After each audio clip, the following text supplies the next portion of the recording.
Guys இன்னைக்கு எல்லாருக்கும் பிடிச்ச சிக்கன் பிரியாணி தான் பண்ண போகிறோம். ஸோ அதுக்காக குக்கரில் கொஞ்சமாக எண்ணெய் ஊற்றிட்டு பட்டை கிராம்பு ஏலக்காய் பிரியாணி எல்லாம் ஆட் பண்ணிவிட்டு அதுக்கப்புறம் 4 உள்ளி ஆட் பண்ணிக்கோங்க. அது வதங்குறதுக்காக உப்பு ஆட் பண்ணி நல்லா வதக்கி விட்டுக்கோங்க.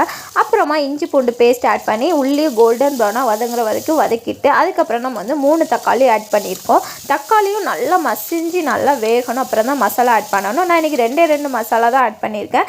அது வந்து சிக்கன் கபாப் மசாலா ஆச்சியிலேருந்து, அப்புறம் சக்தி பிரியாணி மசாலா ஆட் பண்ணியிருக்கேன். மசாலா ஸ்மெல்லாம் போய் எண்ணெய் பிரிஞ்சு வந்ததுக்கப்புறம் தான் நம்ம வந்து சிக்கன் ஆட் பண்ணணும். எங்கள் வீட்டில் நானும் என் அக்காவும் மட்டும்தான், அதனால் பிரியாணி சிக்கன் 2 பேருமே சாப்பிட மாட்டோம். அதனால் கொஞ்சம் ஸ்மெல்லுக்காக மட்டும்தான் சிக்கனே போட்டிருக்கேன். இப்போ வந்து அரிசி நான் வந்து ஆல்ரெடி ஊற வச்சுருக்கேன். 1 கப் அரிசிக்கு 2 கப் தண்ணி ஊற்றணும். அது உடனே நீங்கள் வந்து குக்கரை மூடிடாதீங்க.